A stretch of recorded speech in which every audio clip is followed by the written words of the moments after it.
Sono nata il 14 giugno, nel giorno dedicato a Sant'Eliseo, e forse è anche per questo che ho scelto questo luogo. A pochi passi dal primo cenobio benedettino della Sardegna, immerso nel verde di Monte Santo, si trovano le suggestive Domus de Janas chiamate Sugrastu e Sant'Eliseu, siti proprio nel territorio di Mores.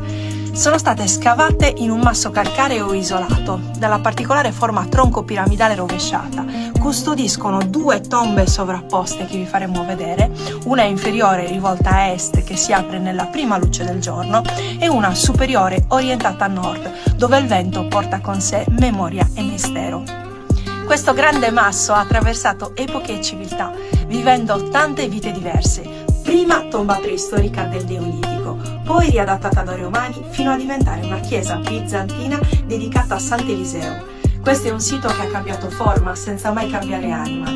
E proprio qua a Monte Santo, migliaia di anni fa, la vita scorreva intensa.